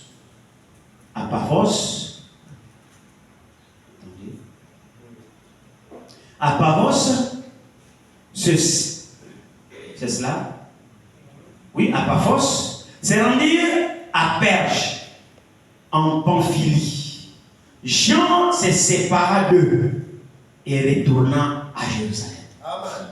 Donc, Jean, surnommé Marc, était l'un de leurs compagnons. C'était leur assistant dans le ministère. Donc, Jean, surnommé Marc, assistait Pierre et assistait Paul et Barnabas. C'était leur aide. Il les accompagnait partout où ils passaient. Ils étaient à trois. Maintenant, quand ils arrivent en Pamphylie, Jean les quitte. Jean se sépare d'eux. Jean ne continue plus avec eux. Amen. Jean ne peut plus continuer avec eux. Et Jean est retourné à Jérusalem. C'est le début de leur histoire. Maintenant, regardez. Nous arrivons à Acte 15. Nous sommes où? Acte 15 à partir du verset 36. Jean, surnommé Marc, les a laissés à Acte 13, verset 13. Maintenant, Acte 15 à partir du verset 36, il est écrit: quelques jours s'écoulèrent, après lesquels Paul dit à Barnabas: retournons voir les frères dans toutes les églises, dans toutes les villes où nous avons annoncé la parole du Seigneur, pour voir en quel état ils sont. Barnabas voulut emmener aussi Jean, surnommé Marc.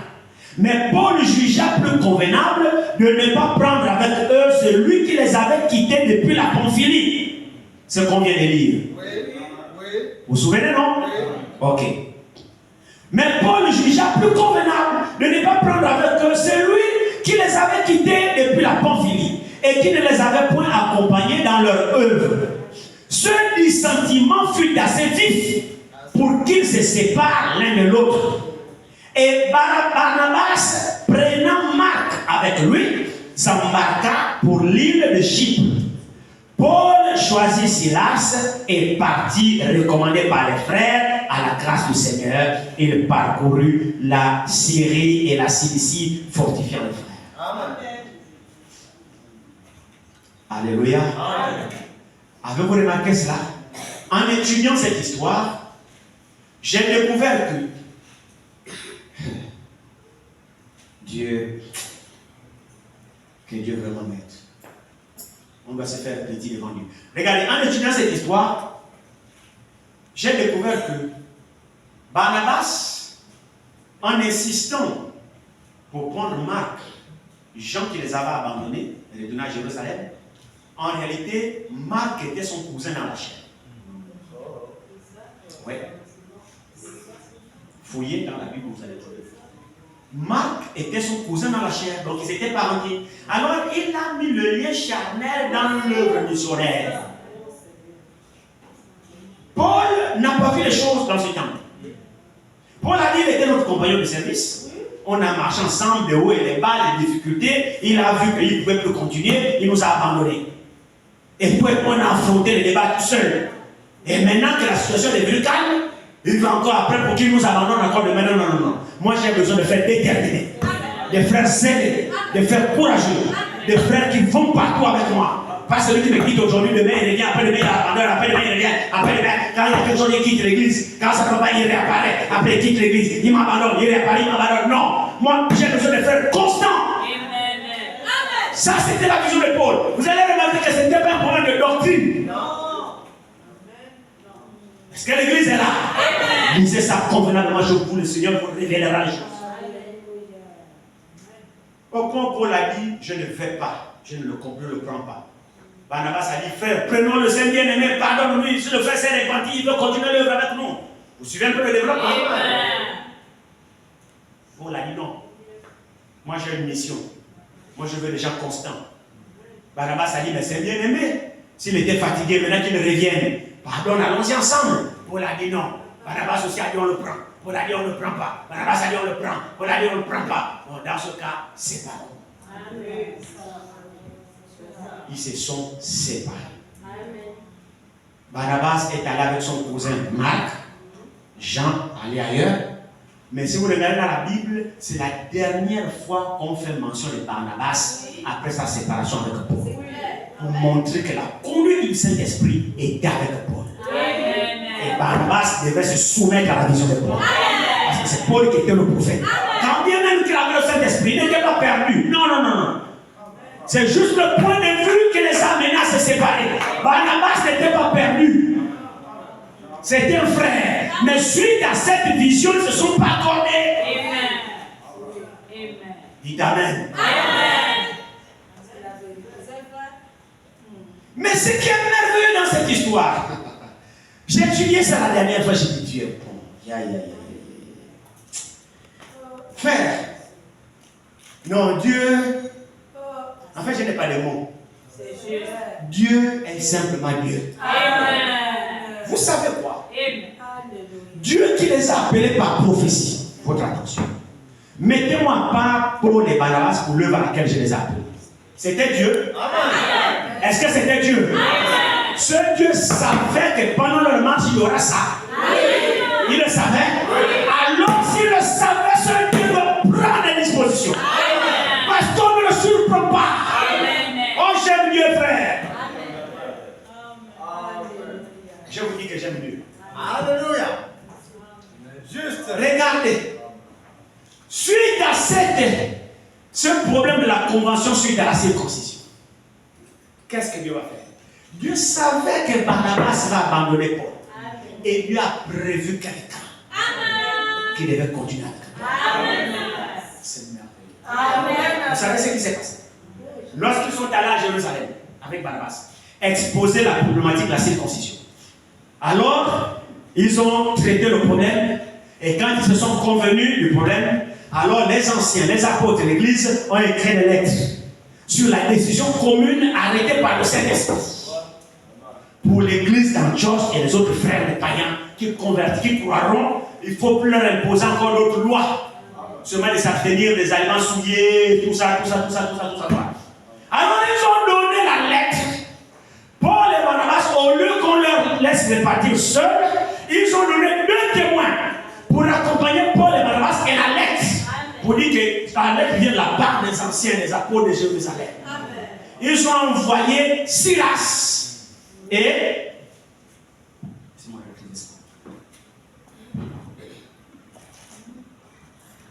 Jude, je pense. Attendez, ça. C'est ça, non? Oui.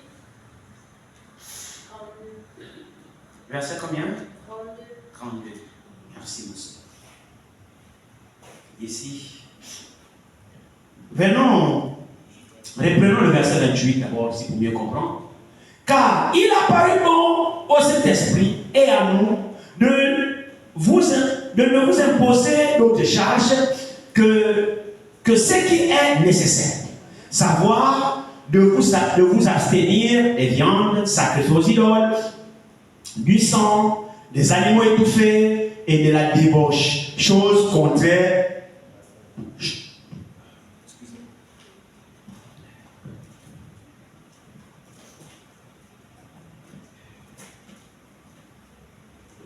Contre lesquels vous vous trouverez bien de vous abstenir à Dieu. Je dirais que cette recommandation est valable encore aujourd'hui. Je réitère cette recommandation à l'Église qui est d'actualité aujourd'hui. Parce que ce n'est pas les apôtres, c'est le Saint-Esprit qui a donné cette recommandation. Et les apôtres ont été d'accord avec l'orientation du Saint-Esprit.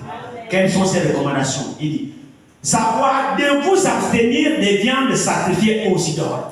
Vous aussi ne les mangez pas. Parce que c'est une ordonnance du Saint-Esprit. Nous sommes dans la dispensation du Saint-Esprit. Alors, cette recommandation est valable aujourd'hui. Ne mangez pas des viandes sacrifiées aux idoles. Vous qui faites assister par exemple à des initiations, on tue le poulet dans l'initiation. On tue le mouton dans l'initiation, sacrifié aux idoles, on prépare la nourriture, là vous prenez, vous mangez, ne mangez pas ça. Amen. Les batabaski là, c'est les idoles, là n'est pas Dieu. La fin des moutons, on sacrifie à Allah n'est pas Dieu. Allah est une idole. On prend le mouton, on sacrifie, vous partez manger le mouton avec les Allah. Ce sont des viandes sacrifiées aux idoles. Ne mangez pas ça. Il dit ici, de s'atteler aux viandes sacrifiées aux idoles, il dit du sang, ne mangez pas du sang. Amen. Ne mangez pas du sang. C'est ce qu'on appelle le boudin. C'est le sang. Ne mangez pas ça. Jusqu'à aujourd'hui, la recommandation est en vigueur.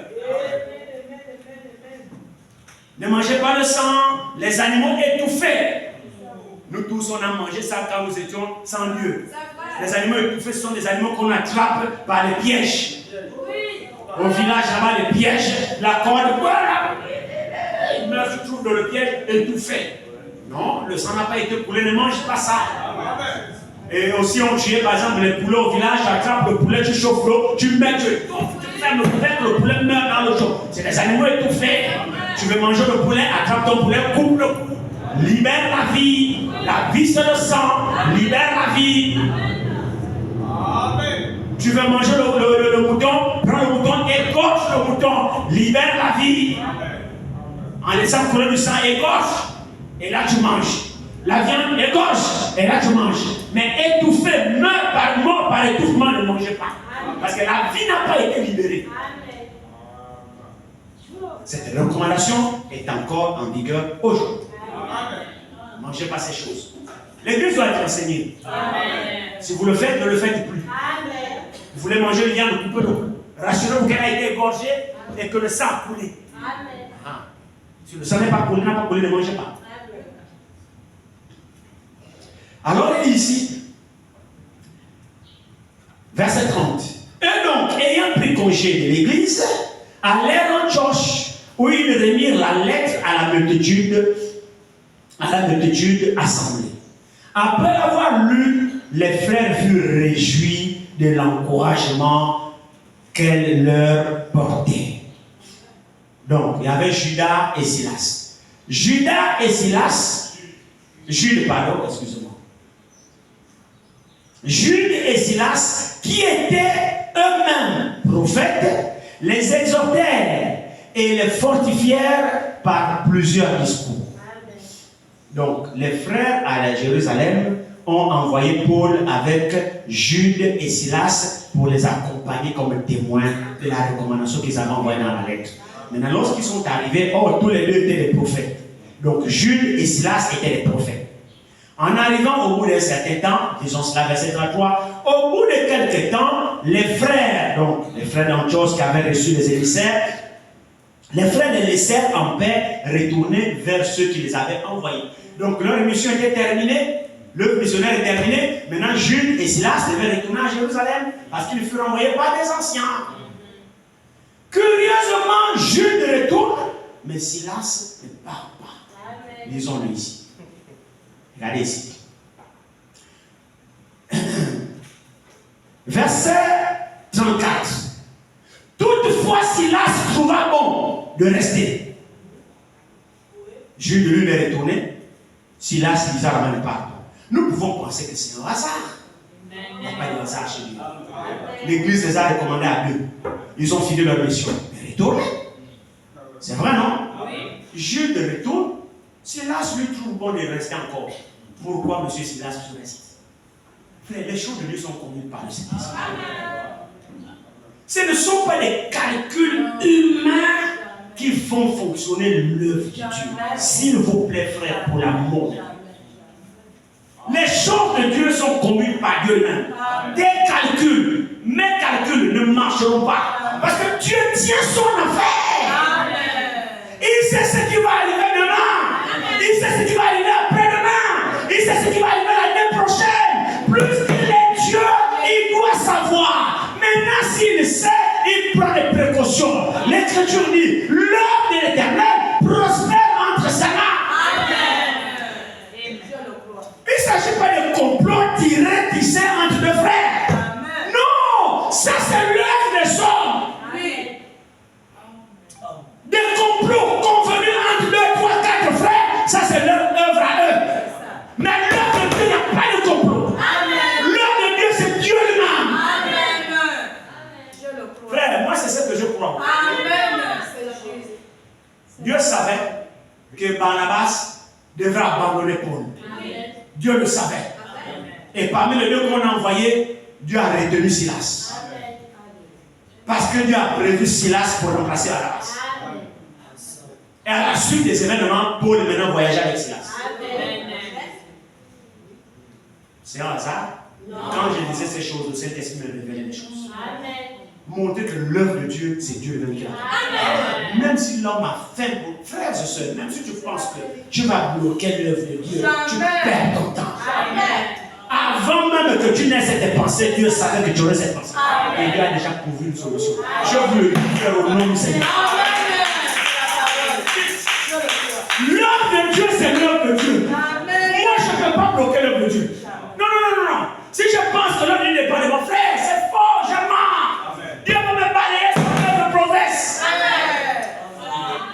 Aucun de nous n'est important, c'est Dieu qui est important. Amen. Parmi nous, il n'y a personne qui soit important. Amen. Le plus important parmi nous, c'est Dieu. Amen. Alors nous devons tenir à la disposition de Dieu et Dieu fait ce qu'il veut. Amen. Regardez très bien ici. Paul et Barnabas, regardez bien, au bout de quelques temps, je suis au verset 33. Les frères les laissèrent en paix et retournaient vers eux qui les avaient envoyés. Toutefois, Silas trouva bon de rester. Paul et Barnabas demeurèrent à Antioche, enseignant et annonçant avec plusieurs autres la bonne nouvelle de la parole du Seigneur. Amen. Jude est retourné. Silas était avec eux, lui-même ne sachant pas ce qui va arriver. Amen. On est seulement conduit par le Saint-Esprit. Maintenant, regardez, l'histoire commence. Quelques jours s'écoulèrent, après lesquels Paul dit à Barnabas, Retournons voir les frères dans toutes les villes où nous avons annoncé la parole du Seigneur pour voir en quel état ils sont. Barnabas voulait plus que il les avait abandonnés à la Pamphylie pour retourner à Jérusalem. Donc quand les frères sont allés à Jérusalem pour la convention, ils ont retrouvé Jean surnommé Marc là-bas. Après la convention, maintenant quand Paul a préparé encore le nouveau voyage missionnaire avec son compagnon Barnabas, c'est là où Jean surnommé Marc a entendu. Il a dit, bon frère, je viens avec vous pour le voyage missionnaire. Je dois voyager avec vous pour le voyage missionnaire. Un homme qui aime les voyages. Frère, je vais voyager avec vous pour le voyage missionnaire. Paul a dit, mon ami, tu nous as abandonnés lors du voyage missionnaire, tu nous as laissés en route, tu es retourné à Jérusalem. Reste. Moi, je ne pars pas avec toi. Barnabas, tu es mon compagnon, allons. Lui là qui nous a abandonnés, là, il va encore nous faire la montre là-bas devant. Il sera encore fatigué. Non. Allons. Intervient leur problème. Barnabas, oh frère, si le frère veut venir en voyage missionnaire, allons avec nous. Il nous a aidé, on nous connaît, c'est un bon frère. Paul a dit non, il reste. Barnabas a dit non, il vient. Parce que c'était son cousin, son frère dans la chair. Paul a dit, bon, comme tu vas amener les sentiments dans l'œuvre de Dieu, des affaires de parenté, moi je ne suis pas dans la parenté. L'œuvre de Dieu, c'est l'œuvre de Dieu. Frère, ne mettez jamais les sentiments dans l'œuvre de Dieu. Même si vous aimez un frère. Non. S'il est réprochable, reprenez-le. Ne mettez jamais les sentiments dans l'œuvre de Dieu. Non. L'œuvre de Dieu, c'est l'œuvre de Dieu. Les sentiments, c'est les sentiments. Barnabas a mis les sentiments dans cette histoire. Et Paul ne l'a pas accepté. Alors la Bible dit ici, Barnabas voulait amener, sur verset 37. Barnabas voulait amener aussi Jean surnommé Marc. Mais Paul jugea plus convenable de ne pas prendre avec eux celui qui les avait quittés depuis la Pamphylie et qui ne les avait point accompagnés dans leur œuvre. Ce dissentiment fut assez vif pour qu'ils se séparent l'un de l'autre. Amen. Et Barnabas, prenant Marc avec lui, s'embarqua pour l'île de Chypre. Paul choisit Silas. Amen. Voilà pourquoi Silas était resté. C'est Dieu qui l'avait mis à cœur de rester, parce qu'il devait continuer l'œuvre avec Paul, parce que Dieu savait que Barnabas devait l'abandonner, malgré que Dieu les avait mis ensemble par prophétie pour un temps. Mais le temps devait venir où Barnabas devait abandonner Paul. Frère, Dieu n'est pas surpris par les événements. C'est l'homme qui est surpris par les événements. Mais Dieu connaît la fin avant le commencement. Qui le croit? C'est comme ça que moi je crois. Alors il dit ici, ce dissentiment fut assez vif pour qu'ils se séparent l'un de l'autre. Et Barnabas prit Marc avec lui, s'embarquait pour Chypre. Paul choisit Silas et partit, recommandé par les frères à la grâce du Seigneur. Vous voyez même ça, il y a même une notion importante. Ça, je ne sais pas comment vous voyez, bon, ça c'est moi. Ça c'est moi ici. Vous voyez, remarquez très bien ici. Sur la suite de ce dissentiment, Barnabas prit son cousin, ils sont partis à Chypre. Pour l'évangéliser, ne vous inquiétez pas, pour ne pas aller se balader. C'était un serviteur de Dieu. Amen. Amen. Mais ce qui est curieux aussi, c'est qu'ils ne furent pas recommandés par les frères. Oui, c'est ça. Mais, le verset 40 nous dit, Paul choisit Silas et partit recommandé par les frères. Amen. À la grâce du Seigneur. Amen. Alors, dans quelle onction, alors Barnabas est parti avec son frère Marc? Les frères n'ont pas prié pour eux. Est-ce qu'il est parti fâché? Est-ce que quoi? Les frères n'ont même pas prié pour eux. Mais Paul, les frères ont prié pour eux, les ont recommandés pour continuer l'œuvre. Et quand vous regardez, c'est la dernière fois dans la Bible où on a parlé de Barnabas. Parler de Barnabas. Mon frère, ma soeur, je crois qu'il est temps aujourd'hui que nous puissions discerner la conduite du Saint-Esprit en toutes choses et prendre part. Prendre part.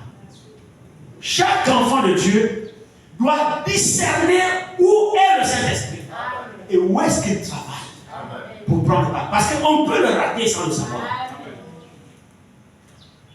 L'épouse de Christ est à la fin. Et tout est conduit par le Saint-Esprit. Tout est coordonné par le Saint-Esprit. Tout est harmonisé par le Saint-Esprit. De telle sorte que l'homme n'a rien à voir dans l'œuvre de Dieu. Si l'homme a eu la pensée lui-même dans notre temps. Mais maintenant, c'est l'heure de l'unité entre l'épouse et le Saint-Esprit. Si vous remarquez très bien, dimanche, comme je vous l'avais fait remarquer, vendredi autant pour moi, comme je vous l'avais fait remarquer que je n'ai eu la pensée de conduire l'église dans la prière qu'un peu plus tard. Je n'avais pas annoncé cela. C'est comme ça qu'on se laisse souvent conduire. Vous êtes comme ça. Moi, personnellement, j'aime quand je me laisse conduire. Alors, j'ai eu cette pensée. Et vous allez remarquer que le texte que nous avons pris pour la prière, le texte de base, vous vous souvenez? C'était le commun accord. Vous vous souvenez? Vendredi, pour ceux qui étaient dans la prière. C'était acte 1, le commun accord, quand ils étaient dans la chambre haute. L'église est là. C'était sur ça qu'on a prié. Et vous allez remarquer que je pense qu'on ne s'est pas éloigné du sujet de la prière. Il s'agit en fait de l'unité aujourd'hui que le Saint-Esprit est en train d'unir les vrais croyants. Dans une harmonie, frères et sœurs, qui s'est produite avec la parole. La chose qui se passe, c'est quoi? C'est-à-dire, le Saint-Esprit nous unit avec la parole aujourd'hui, que celui qui est en harmonie avec le Saint-Esprit verra effectivement que nos cœurs, effectivement, le Seigneur nous unit tous ensemble. Ce n'est pas l'unité de partager le jeu ensemble. Je ne parle pas ici de l'unité de la communion fraternelle. Quoi que cela soit agréable, moi je ne suis pas là-bas. Moi je suis dans l'unité dans le corps. Je suis dans l'unité du Saint-Esprit qui unit nos cœurs les uns les autres. Je parle de l'unité divine. C'est-à-dire l'accord qu'il y a entre l'Église et le Saint-Esprit. L'accord qu'il y a entre, puisque la parole et le Saint-Esprit sont un. Amen. La parole et l'Esprit sont un. Maintenant, il s'agit maintenant de l'accord de nous qui recevons la parole et le Saint-Esprit. Parce qu'à la fin, le Saint-Esprit doit parler le même langage que l'épouse. Ou alors l'épouse doit parler le même langage que le Saint-Esprit. C'est là la fin du couronnement. L'épouse doit parler le même langage que le Saint-Esprit. Ce que dit l'Esprit, l'épouse dit Amen. Où connaît l'Esprit, l'épouse dit Amen. Que fait l'Esprit, l'épouse dit Amen. C'est là où nous sommes. Mais pour en arriver là, il faut se laisser abandonner. Donc dans l'assemblée locale, frère, ici, ce n'est pas Branham que nous ramenons à la chair. Ici, c'est Jésus que nous ramenons à la chair. Ici, ce n'est pas Moïse que nous ramenons à la chair. La chair là, c'est la chair de Jésus. La chair là, ici, là, le bois là, la bois, c'est pas nous faire la chair. Ici, là, c'est le puits du Saint-Esprit. Parce que nous voulons être d'accord avec lui. Qui est d'accord? C'est là où nous arriverons pour le départ. N'efforçons pas l'unité. L'unité ne se force pas. Nous serons un. Nous serons un. J'ai dit un. Nous serons un. Jésus a prié dans Jean 17. Pas pour notre division. Il a prié pour notre unité. Et laissez-moi vous dire que nous sommes au temps de la réalisation de cette unité pour laquelle Jésus a prié. Frère Franck dit, Jésus n'a pas seulement enseigné, Jésus n'a pas seulement prêché, mais encore mieux, Jésus a prié pour nous. Amen.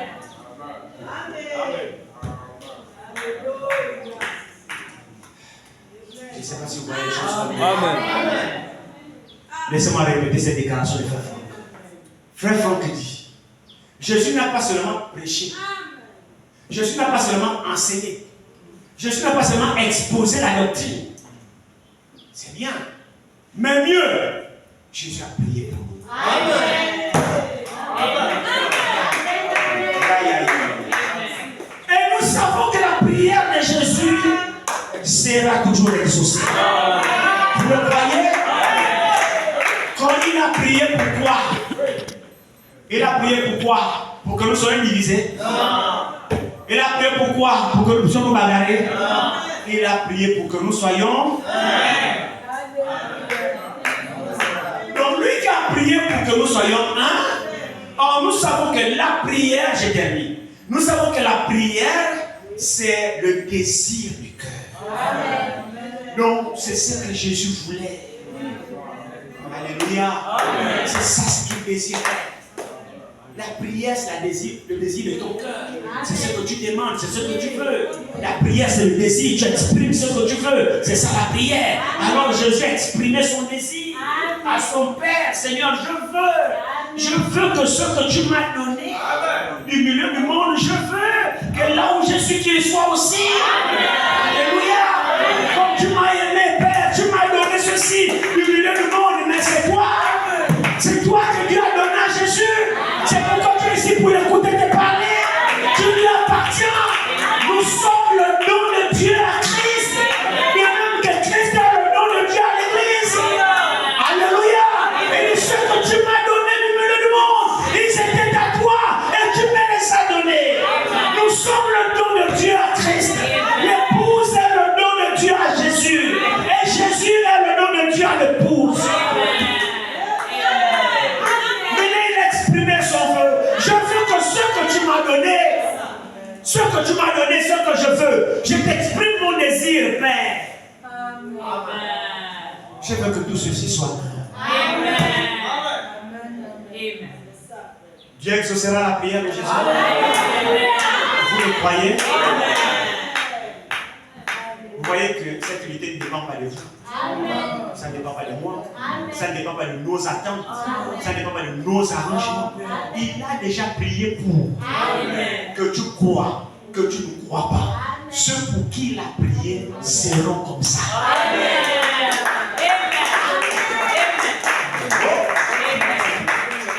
Que tu crois, que tu ne crois pas, ce n'est pas un problème.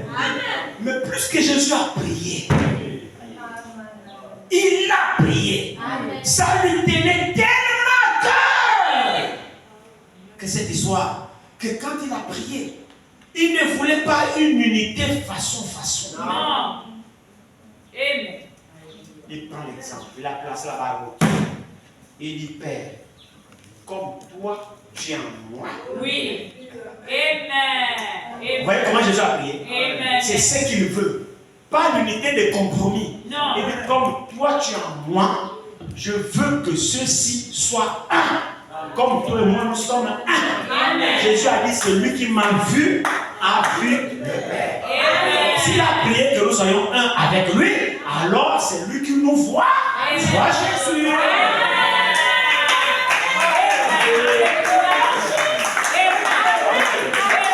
De même, celui qui voyait Jésus voyait le Père, parce que le Père était dans lui.